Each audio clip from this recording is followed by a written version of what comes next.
Hello welcome जय हिंद प्यारे दोस्तों फॉर्मेटिव स्टडी में आपका स्वागत है। आज इस वीडियो लेक्चर में हम पढ़ेंगे उत्तम शिक्षण सामग्री की विशेषताएं। यानी उत्तम शिक्षण सामग्री की कौन कौन सी विशेषताएं होती हैं, इस वीडियो लेक्चर में हमें पढ़ना है। तो चलिए क्लास को स्टार्ट करते हैं बिना देरी किए हुए। तो देखिए, उत्तम अधिगम सामग्री की विशेषताएं। ठीक है, तो देखिए, तो पहली विशेषता है जो बिना लागत के प्राप्त सामग्री। ठीक है, यानी बिना लागत के प्राप्त सामग्री। तो ऐसी सामग्री जिसे बिना किसी आर्थिक खर्च के आसपास के वातावरण से एकत्र किया जा सकता है।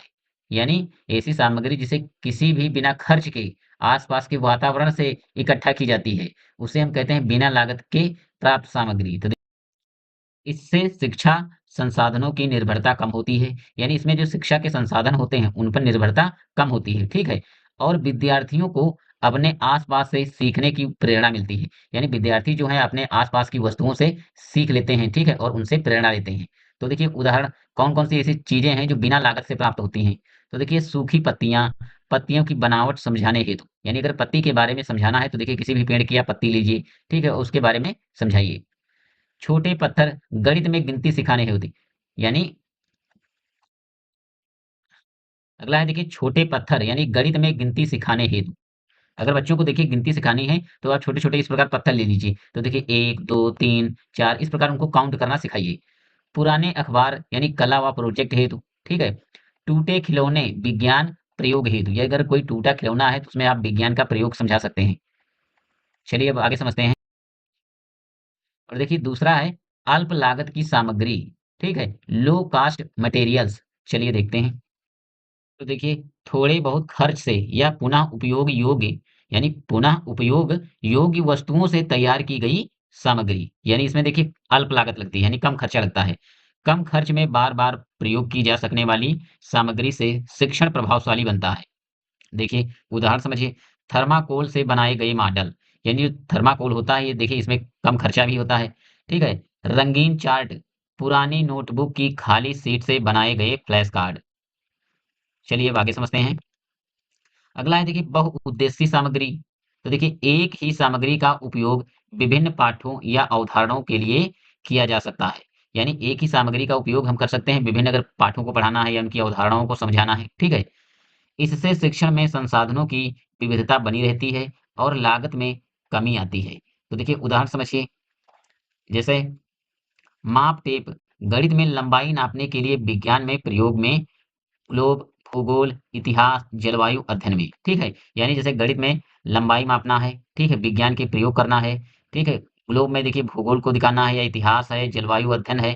ठीक है, तो ये क्या है, बहुउद्देशीय सामग्री है। चलिए अब आगे समझते हैं। अगला है देखिए एक से अधिक कक्षाओं में प्रयोग योग्य। ठीक है, ऐसी सामग्री जो केवल एक कक्षा तक सीमित ना हो, बल्कि ऊंची या नीची कक्षाओं में भी प्रयोग की जा सके। ठीक है, उसे हम कहते हैं एक से अधिक कक्षाओं में प्रयोग योग्य सामग्री। देखिए उदाहरण समझिए, अक्षर कार्ड कक्षा 1 से 4 तक। यानी जो अक्षर कार्ड होते हैं चाहे आप कक्षा 1 में पढ़ा रहे हो तब भी उनका इस्तेमाल हो सकता है, और कक्षा 4 में तब भी उसका यूज हो सकता है। विज्ञान के चार्ट कक्षा 6 से 8 तक। ठीक है, चलिए अब आगे समझते हैं। आगे देखिए, एक से अधिक पाठों में प्रयोग योग्य सामग्री को कई पाठों में घुमा फिरा कर उपयोग किया जा सके। ठीक है, इसमें शिक्षक को बार बार नई सामग्री बनाने की जरूरत नहीं पड़ती। इसमें देखिए शिक्षक को बार बार शिक्षण सामग्री बनाने की जरूरत नहीं होती है।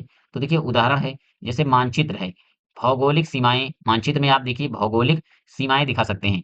इतिहास के में साम्राज्य विस्तार, यानी इतिहास में अगर किसी साम्राज्य को दिखाना है तब भी आप मानचित्र का प्रयोग कर सकते हैं। सामाजिक अध्ययन में जनसंख्या, अगर सामाजिक अध्ययन में जनसंख्या के बारे में समझाना है तब भी आप मानचित्र के आधार पर बता सकते हैं। अगला है देखिए, घड़ी का मॉडल, समय बताना, कोणों का माप। यानी घड़ी से आप देखिए उसके समय को भी बता सकते हैं। ठीक है, और कोण भी निकाल सकते हैं, यानी उसमें कोणों की माप को समझाया जा सकता है। तो चलिए अब आगे देखते हैं, विषयवार एवं पाठानुसार उपयुक्त सामग्री। तो देखिए अधिगम सामग्री उस पाठ और विषय की आवश्यकताओं के अनुरूप होनी चाहिए। इससे बच्चों की समझ को गहराई मिलती है, क्योंकि वे दृश्य एवं प्रायोगिक रूप से सीखते हैं। ठीक है, तो उदाहरण देखिए, गणित के लिए ज्यामितीय आकृति, यानी गणित के लिए कौन सी आकृतियों का उपयोग होता है, तो ज्यामितीय आकृतियों का। विज्ञान के लिए जीवों के वर्गीकरण के चार्ट। यानी विज्ञान में देखिए अगर जीवों का वर्गीकरण समझाना है तो चार्ट के माध्यम से समझाया जा सकता है। अगला है देखिए शैक्षिक उपयोगिता, तो देखिए, सामग्री को उपयोग करने से सीखने की प्रक्रिया अधिक प्रभावशाली और स्थायी होनी चाहिए। यानी जिस सामग्री का आप उपयोग कर रहे हैं, तो देखिए, जो सीखने की प्रक्रिया है, वो काफ़ी प्रभावशाली और स्थायी होनी चाहिए, यानी टिकाऊ होनी चाहिए। यह अवधारणाओं को केवल पाठ्य पुस्तक से आगे ले जाकर व्यावहारिक अनुभव प्रदान करती है। ठीक है? तो देखिए, उदाहरण समझिए, पर्यावरण अध्ययन में जल चक्र का घूमता मॉडल, विज्ञान में कार्यशील मॉडल जैसे बिजली का सर्किट। चलिए अब आगे हम समझते हैं, बालक की रुचि आयु व मानसिक स्तर के अनुरूप। अगली विशेषता क्या है? बालक की रुचि आयु व मानसिक स्तर के अनुरूप। तो देखिए, बच्चों की मानसिक स्थिति, आयु, भाषा एवं उनकी पसंद के अनुसार सामग्री बनाई जानी चाहिए। ठीक है? यानी जो सामग्री है, बि यानी जो सामग्री है, वो बच्चों की आयु और भाषा और उनकी पसंद को देखते हुए उसके हिसाब से बनानी चाहिए। ठीक है? यानी बच्चे स्वाभाविक रूप से आकर्षित होते हैं और सक्रिय रूप से भाग लेते हैं। ठीक है? उदाहरण देखिए, प्राथमिक कक्षाओं के लिए चित्रों में भरपूर और रंगीन सामग्री, उच्च कक्षाओं के लिए डेटा आधारित चार्ट व ग्राफ। देखिए, जो प्राथमिक कक्षाओं में बच्चे पढ़ते हैं, उसमें देखिए, जब भी कोई विषय वस्तु होती है, तो उसमें बहुत सारे चित्र बने होते हैं, ठीक है? अगर कोई जैसे विज्ञान में है, तो विज्ञान में देखिए बहुत सारे चित्र दिखाए जाते हैं, जिससे कि देखिए बच्चे उन आकर्षक चित्रों को देखकर विषय वस्तु को समझ सकें। लेकिन जब उच्च कक्षाओं में आप जाते हैं, ठीक है? तो वहाँ पर देखिए ज़्यादा से ज़्यादा डेटा को दिया जाता है, ठीक है? वहाँ पर चित्रात्मक मान कम दिए जाते हैं, ज़्यादातर उसमें डेटा को सम्मिलित किया जाता है। चलिए अब आगे समझते हैं। कक्षा व्यवस्था के अनुसार आकार व प्रकार। सामग्री का आकार ऐसा होना चाहिए कि पूरी कक्षा को स्पष्ट रूप से दिखाई दे। यानी जो सामग्री आप तैयार कर रहे हैं, शिक्षण सामग्री, तो वो तो पूरी तरीके से देखिए स्पष्ट होनी चाहिए, जो सभी को दिखाई दे। या समूह में बाँट कर प्रयोग किया जा सके। यानी अगर समूह में अलग-अलग बाँटना है, तब भी इसका प्रयोग किया जा सके। कक्षा प्रबंधन बेहतर होता है। इसमें क्या है, देखिए कक्षा प्रबंधन क्या है, बेहतर होता है और सभी बच्चों को समान रूप से लाभ मिलता है। ठीक है? तो उदाहरण देखिए, दीवार चार्ट, ग्रुप एक्टिविटी कार्ड, यानी कि अगर कोई दीवार पर चार्ट बना है, तो देखिए ऐसा तो नहीं है कि केवल एक ही बच्चा उसमें सीखेगा, उसमें बहुत सारे बच्चे एक साथ दीवार चार्ट से सीख सकते हैं। ग्रुप एक्टिविटी, यानी जब बच्चे ग्रुप में कोई कार्य करते हैं, ठीक है? मूक प्रदर्शन हेतु बड़े पोस्टर, तो देखिए अगर किसी विषय वस्तु को समझाना है, तो देखिए जो पोस्टर होना चाहिए, वो काफ़ी बड़ा पोस्टर होना चाहिए, ठीक है? जिससे उसको समझाया जा सके, यानी उसको उसका जो प्रदर्शन है, यानी उसका अगर एक्सप्लेनेशन दिया जाए, तो सही से उसको एक्सप्लेन किया जा सके। चलिए अब आगे समझते हैं। अगला है देखिए, सरलता से शिक्षण में प्रयोग योग्य। तो देखिए, सामग्री ऐसी होनी चाहिए जिसे शिक्षक आसानी से सँभालें, समझाएँ और दोबारा प्रयोग करें, ठीक है? शिक्षक का समय और ऊर्जा बचती है और अध्यापन अधिक गतिशील बनता है, ठीक है?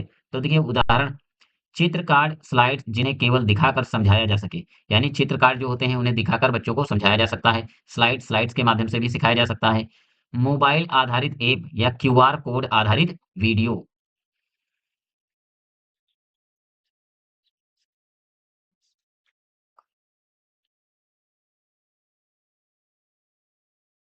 तो चलिए आगे हम समझते हैं, दूरदर्शन से आप क्या समझते हैं? यहाँ से देखिए प्रश्न पूछा जाएगा कि दूरदर्शन से आप क्या समझते हैं? खुला दूरदर्शन प्रसारण एवं बंद दूरदर्शन प्रसारण को स्पष्ट कीजिए, ठीक है? तो चलिए पहले हम समझते हैं दूरदर्शन के बारे में।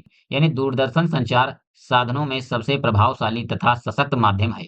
यह श्रव्य एवं दृश्य दोनों रूपों में जानकारी प्रस्तुत करता है। यानी जो दूरदर्शन है, उसमें देखिए हम चित्रों को के माध्यम से सीखते हैं और आवाज़ के यानी सुनकर भी हम सीखते हैं।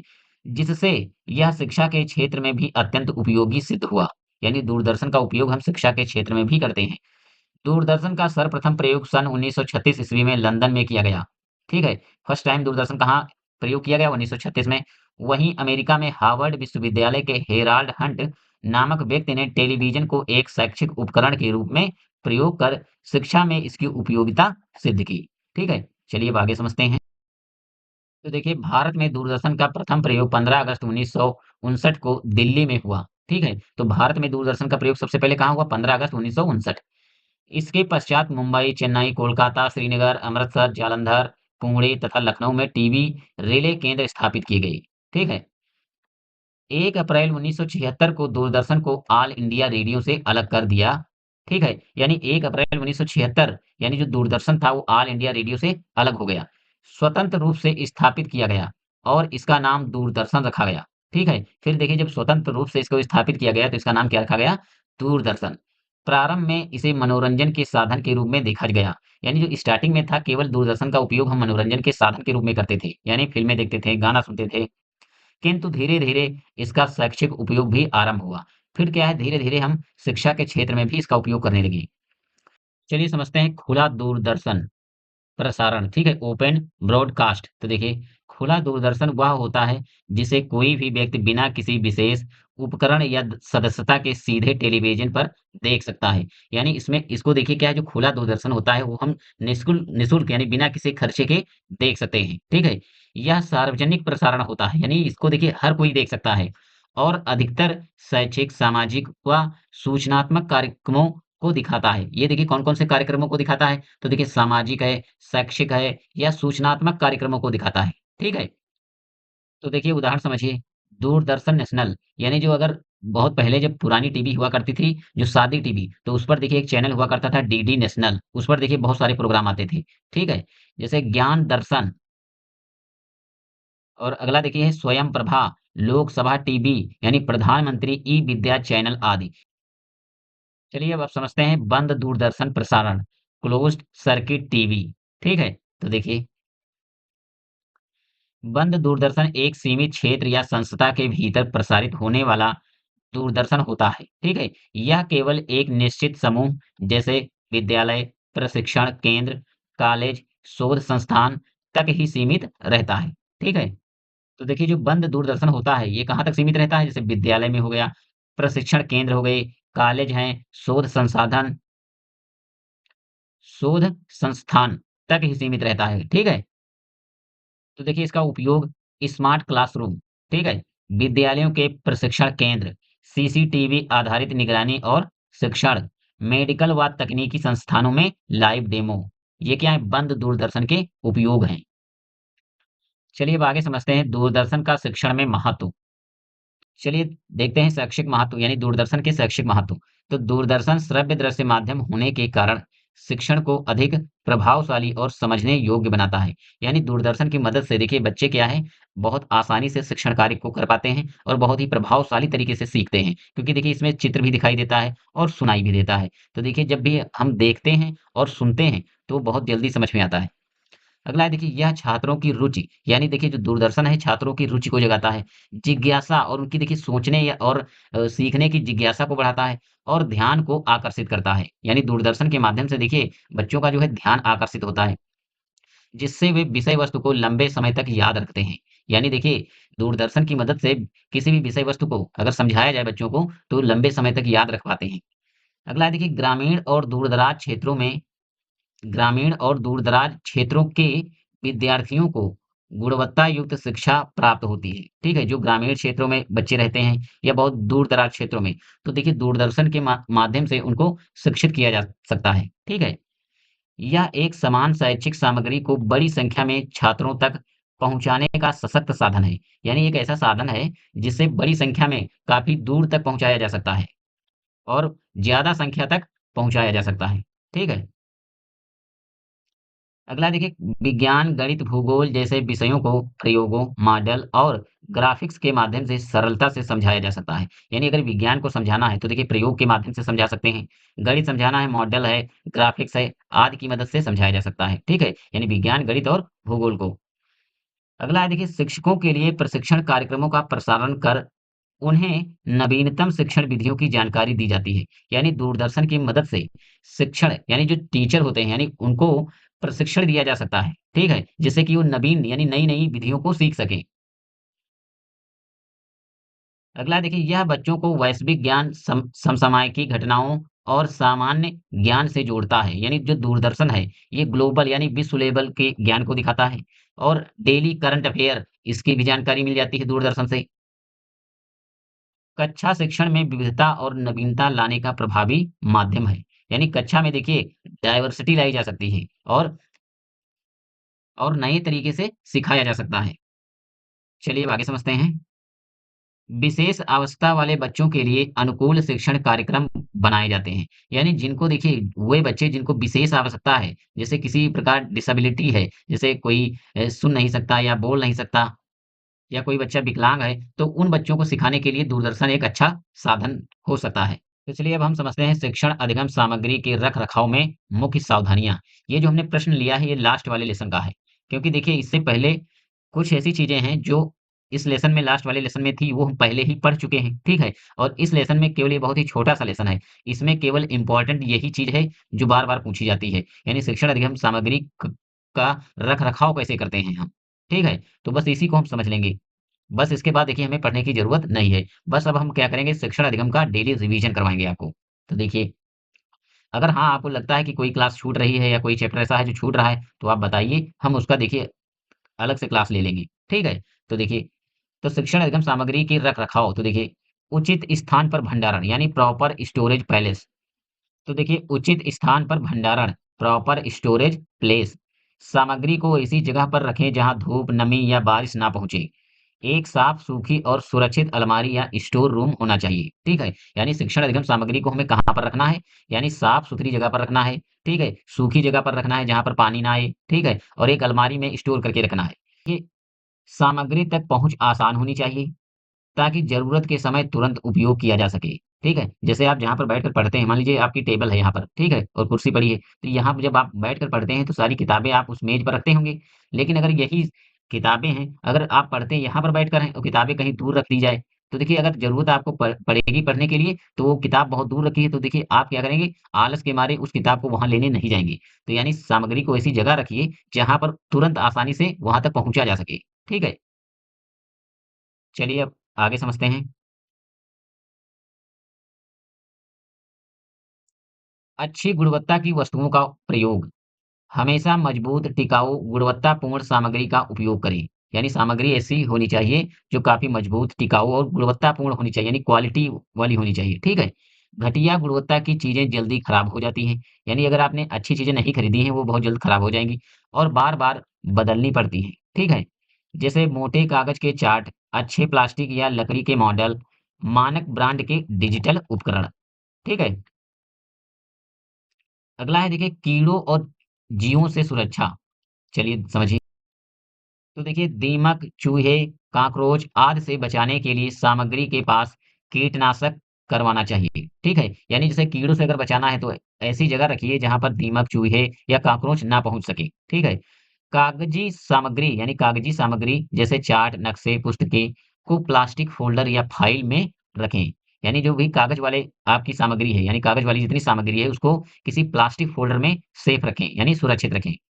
समय-समय पर सामग्री की जाँच करें ताकि कीड़े नुकसान ना पहुँचा सकें। यानी आपने देखिए कहीं पर किताबें या अपना कोई पुरानी ऐसा डॉक्यूमेंट्स है जो आपने सँभाल कर रखा है, तो देखिए उसको समय-समय पर चेक करते रहना चाहिए कि उसमें देखिए कोई खराबी तो नहीं आई है, कोई नुकसान तो नहीं हुआ है। चलिए अगला है देखिए नियमित सफाई सामग्री को उपयोग के बाद साफ कपड़े से पोंछें और यथास्थान रखें। यानी सामग्री जो यानी शिक्षण अधिगम सामग्री है उसको डेली देखिए साफ करें और सही स्थान पर रखें। डिजिटल सामग्री जैसे टेप रिकॉर्डर, प्रोजेक्टर की धूल झाड़ना ज़रूरी है। यानी जो भी आपके पास डिजिटल उपकरण है, ठीक है? जैसे लैपटॉप है, मोबाइल है, ठीक है? प्रिंटर है, ये सारी चीज़ों को देखिए आपको सँभाल कर सही जगह पर रखना है और इसकी नियमित सफाई करते रहना है। छात्रों को भी सिखाएं कि सामग्री के साथ साफ-सुथरे तरीके से व्यवहार करें। यानी शिक्षक को चाहिए कि छात्रों को बताना कि जो शिक्षण सामग्री है, उसको एक जगह सुरक्षित रखें और साफ-सुथरी जगह पर रखें। चलिए देखिए, हमने शिक्षण अधिगम सामग्री को लगभग पूरा कंप्लीट कर लिया है, ठीक है? अगर हाँ, कोई ऐसा चीज़ या ऐसा कोई टॉपिक है जो आपको लगता है कि छूट गया है, तो देखिए हम उसकी अलग से क्लास ले लेंगे, ठीक है? नहीं तो मुझे नहीं लगता है कि इसमें कोई भी ऐसी चीज़ है जो बची होगी। क्योंकि देखिए, जितना इम्पोर्टेंट है, ठीक है? आपके सिलेबस में है, वो सारी चीज़ें हमने बताई हैं, ठीक है? और जितना हमने देखिए आपको पढ़ाया है, इतना ही आप तैयार कर लीजिए, इससे एक भी क्वेश्चन आपका बाहर नहीं जाएगा। और अगर कोई चीज़ बची है, तो देखिए अभी हम जब बहुविकल्पी प्रश्न, अतिलघुत्तरी प्रश्न और लघुत्तरी प्रश्न करेंगे, उसमें वो सारी चीज़ें कवर होती चलेंगी। ठीक है? अब आपको इसके बाहर पढ़ने की ज़रूरत नहीं है। ठीक है? पूरा सिलेबस जो हमने बताया है, बिल्कुल एक्यूरेट सिलेबस के अकॉर्डिंग पढ़ाया है, जो आपके पेपर में पूछा जाता है। ठीक है? और देखिए हमने जितनी क्लासेस ली हैं, यही क्लासेस अगर देखिए हमें अगर टाइम बनाना होता देखिए, तो हम यही क्लासेस देखिए घंटों की जा सकती थी। लेकिन हमें बेमतलब की चीज़ें तो पढ़ाना सही भी नहीं लगता। हम वही चीज़ें आपको बता रहे हैं, जो आपके लिए उपयोगी हैं और आपकी परीक्षा में आएँगी। तो चलिए आज की क्लास को हम यहीं पर विराम देते हैं। मिलते हैं नेक्स्ट क्लास में, ठीक है? अगर वीडियो को लाइक नहीं किया है तो लाइक कर दीजिए, चैनल को सब्सक्राइब नहीं किया है तो सब्सक्राइब कर दीजिए। मिलते हैं नेक्स्ट क्लास में, तब तक के लिए जय हिंद।